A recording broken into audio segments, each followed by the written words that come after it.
So here's my small collection of Halo figures, mostly from the line McFarlane Toys, started years ago for the release of Halo 3 and continued all the way throughout until I think Halo 5's release in 2016. All of these figures are actually handed down to me from my brother, and a couple of years ago I was really excited to get an Arbiter action figure secondhand, but I couldn't quite put my finger on what made him different scale-wise to the later releases. I then found this guy. This here is Master Chief, released as part of the Halo 3 figure line, the first batch of figures released. McFarlane was still kind of working things out here. I took a look at the official McFarlane toy website. It looks like this guy was released in the second year of this line existing. They labeled this wave as the Equipment Edition, and there's not a whole lot of information available on the site here besides this. I also didn't realize he was like the 5th release of Chief, but anyway, it makes sense as to why his accessories aren't necessarily the most iconic accessories from the Halo world then. This guy's packaging is pretty different from all the toys that I saw growing up. It's also worth mentioning that the reason why these were so exciting for my brother and I when we were kids was because EB Games only started selling action figures here in NZ around 2012ish, when the Halo 4 toys started showing up.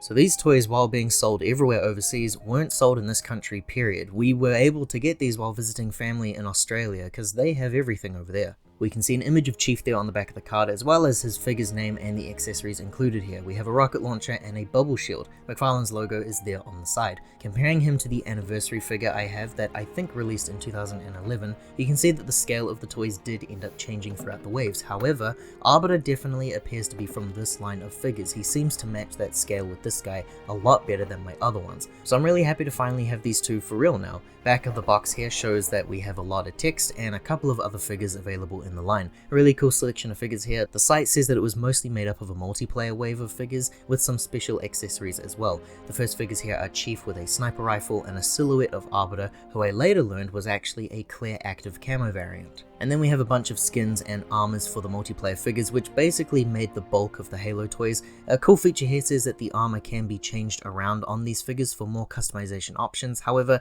it only seems to apply to the miscellaneous multiplayer figures, not the Chief figure that I have. Taking him out of the packaging here, figure has remained sealed for quite some time now. This is him with his accessories outside of the box. Again, it's just a simple rocket launcher weapon and a bubble shield. Immediately, he does feel really different compared to the figures that I've been used to. They've always felt a little fragile with their joints there, and this guy feels no different really. But I think it might have been the fact that he's been unopened all this time. It probably has something to do with that. He's pretty cool to have in person though. Halo 3 is my personal favorite entry in the series, so this is my ideal version of Chief right here. An interesting static pose where his trigger finger is primed for firing that rocket launcher. And again, I was still thinking that the armor could possibly be removed at this point too, because of what it said on the packaging. Material wise, he feels the exact same as the other McFarlane toys in my eyes. The armor feels pretty weighty compared to the underclothes there, and I'm testing now to see if that armor was removable or not. Unfortunately, not this guy. Cool feature that I wish I could see. I also discovered this weird thing here where I'm not sure if the camera picked it up or not. The elbow joint wasn't molded all the way in there, so the arm can only bend to around that point and then it just stops. He's gonna break if I try to push on through. His legs, they feel a bit funny as well. It's nice that he has quite a few options for articulation, but his joints were kind of placed in a strange way here. As for all of the other articulation, he can rotate at the head with some slight bends, and it looks like the neck can also operate on its own. We've got some arm movements here in the shoulder with some rotates and some bends. Rotates and bends also in the elbow joints as well, and his hand is on a ball joint, so we have some free movement here too. The same should be said for the other arm, because it should move the exact same way, but mine is, as I showed, a little off. He actually has movements in the chest here as well. He can move backwards and forwards. There doesn't seem to be a whole lot going on in the waist though.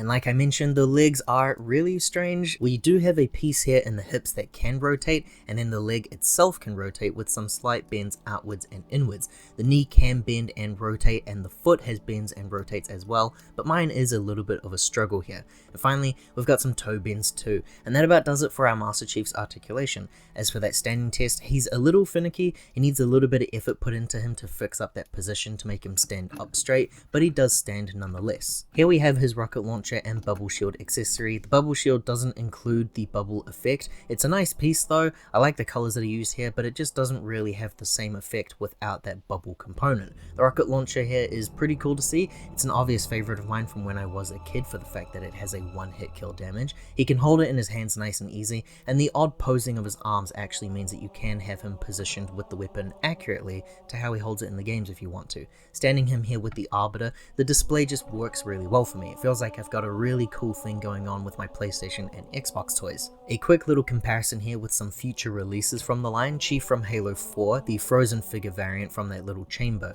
I always loved this figure, but again, the design of the armor from 3 is my ideal Chief. The later McFarlane figures were really great for their articulation. This figure just feels like we got a whole lot of different improvements. There's extra movements here from these toys. They do still feel a little bit fragile because of how small they are, but they also feel a bit more free with their movements. Here we have 3 different generations of Chiefs all together, and overall I'm really happy with the dude. He is an icon of gaming and very important for my displays if I want to show off my love for that media. I started getting back into toys just as those Halo Infinite toys were leaving shelves. They're not amazing or anything, especially compared to the McFarlane line, but they were being clearanced at that time I was playing Halo Infinite, so I would have been happy with whatever. Happy to have him here finally though, fingers crossed that I get to see some more of these toys from the franchise in the future.